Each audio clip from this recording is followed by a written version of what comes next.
I've been in a comfort zone, and to be honest, haven't been pushing myself the way I would like to. I'm pretty terrible at painting portraits, so I want to get better. I want to push myself, go outside the boundaries, and learn how to portrait paint. I guess we'll see how this goes. I haven't really felt like I'm a complete artist because I couldn't paint everything. But that's not exactly true. It's actually very good for artists to have a very limited amount of subjects, and so I am not going to be just painting portraits for the rest of my life.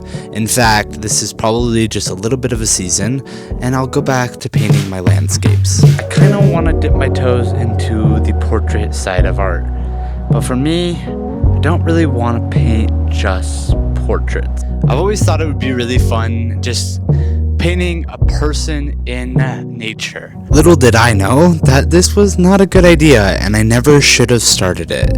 I honestly was so ignorant and didn't really know what I was even doing, so I thought I could just create a painting of me sitting by a tree or standing in a field. That was not the case. Sketching, I think we're going with the orchard.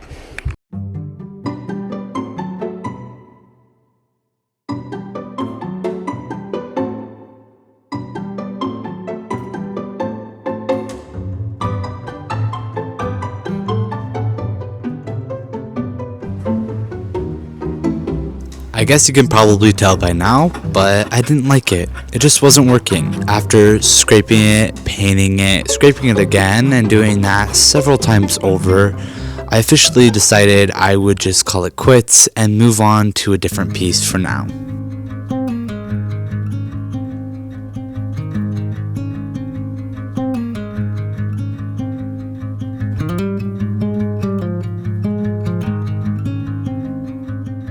The thing about a portrait is it's so different than a landscape. If I look at a landscape and I paint it, it's almost like I can just say I wanted it to look this way, and even if it doesn't look like the landscape I was trying to create, it can still look really good. But with a portrait, it's a little bit different. You don't necessarily need every portrait to look exactly like the model, but you have to have the proportions right, you have to have the colors right, you have to have a lot more things go right than with landscape painting, at least in my experience. And I know a lot of people have a hard time landscape painting that do portraits, and for me, I've always had a hard time doing portraits. And that's why I'm doing this entire video. It's really just to get better. When working on this piece, I was really just trying to take it slow enough to where I could put down the right colors, put down the right values, and have the right drawing, but not too slow to where I was working on this for so long. This painting, I think, turned out pretty good, but there's definitely things I would change about it, and its proportions aren't necessarily right.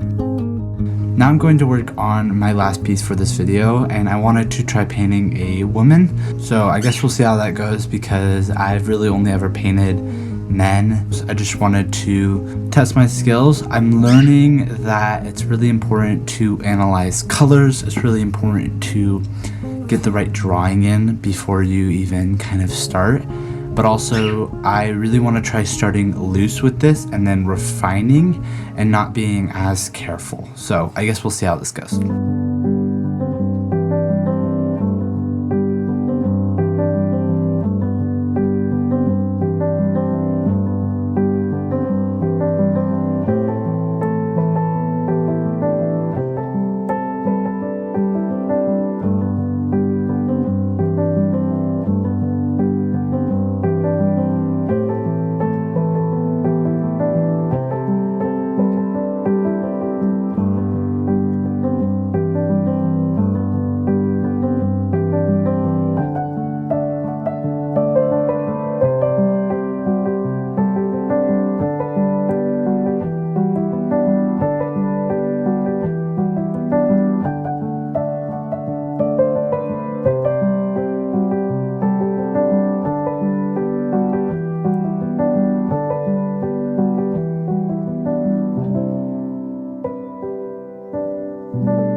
When it came to adding details, I realized that less is more, or at least simplifying the details is better than trying to paint every individual thing. For the eyelashes, it's better to do a few strokes rather than paint a bunch of tiny hairs, and same with the eyebrow. The more detail you try to add oftentimes equals a lot more of a plastic looking face. This painting overall was much better than the one before it, but still needed some work.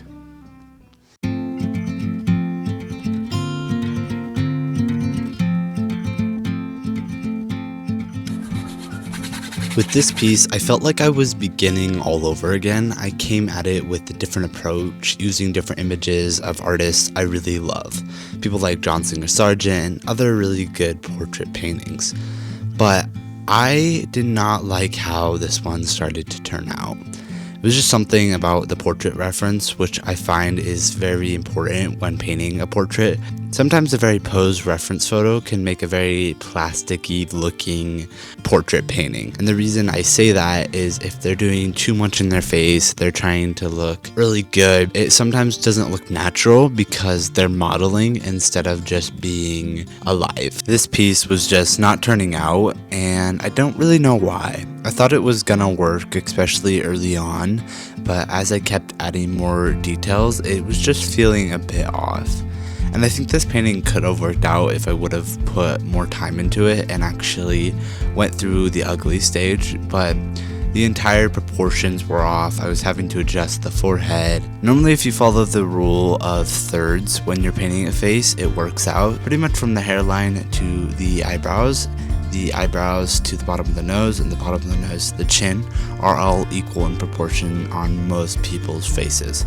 Obviously this changes when you have more unique looking people, or you have people with receding hairlines, or people that are actually going bald. So yesterday's panel I wiped off this morning because I felt like I was getting a grasp of it, but I kind of lost momentum yesterday and I didn't really want to start over, and kind of when I came back to it wasn't really looking like the portrait I originally wanted, so I decided to just wipe it off because it was wet enough, and I'm gonna start over. Overall, this challenge has kind of just proven to be really just trial and error, just painting a lot. I've tried to paint several portraits and wipe them off, and out of all those I only have one that I kind of like. I didn't finish a lot of the ones I started because they weren't feeling right, and I really want to practice not only my color when it comes to portraits, but the likeness and kind of learning how to draw. And I know that I should probably go back to the basics of kind of learning how to draw first before I learn how to paint. And I know like a lot of like the academies when it comes to portrait painting, they have you just draw for the first year, and then you get into like black and white for a year, and then eventually you can try color. But I kind of just wanted to throw myself in there and learn, and I don't have to learn the way everyone else learns, so for me it's kind of just throwing myself in there and learning. So I'm gonna get working on this painting, and I guess we'll see how it goes.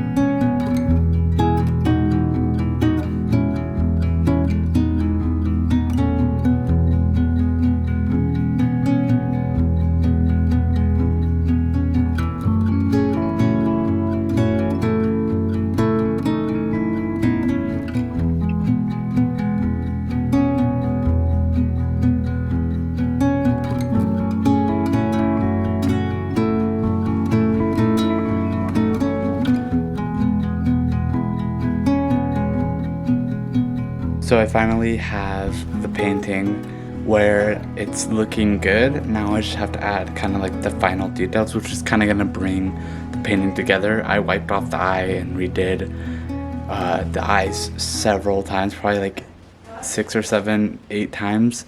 So I don't really know how exactly the rest of the face is gonna go, but hopefully it goes well.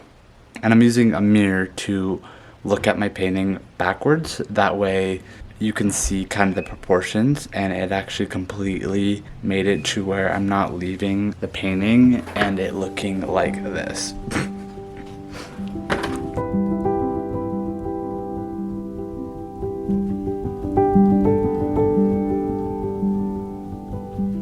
Skin tone is really important. It's something I realized, especially in the portrait that I did after this one off camera. I realized that my colors weren't saturated enough. And sometimes it's scary to go in with some lighter skin tones that are really saturated. The fact of the matter is there's way more color in skin than we actually think there is. And depending on light, colors have to do with a large part of how a portrait looks. Whether you have a very dark skin tone or whether you have a really light skin tone. There's really beautiful colors in every skin tone from dark to light, and really it's just a matter of mixing the right colors for the right people. It's really important that we see the saturation and we mix it in to our paint. And it's something I think I did pretty well in this last painting that I didn't do very well in the first paintings. I honestly think that it's just trial and error and putting down paint and seeing if it's the right color.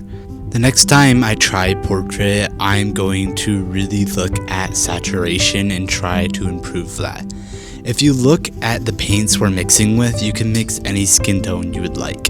I liked using a mix of cadmium yellow, cadmium orange, cadmium red, burnt sienna, yellow ochre, a little bit of black, a little bit of ultramarine blue, and obviously titanium white. And with that, you can mix whatever skin tone you want, from the darkest darks to the lightest lights, and you can have a very saturated range. I like having the blue in there because you can add those green tints that we often see near the cheeks. One thing that really helped me was looking at this image. It helped me a lot to see the process of creating a portrait painting that I like. I would never think of putting the eyebrow and the eye socket and part of the nose in one brushstroke, but it really makes your paintings feel cohesive and beautiful in a way I would have never thought of if I didn't look at that little demonstration.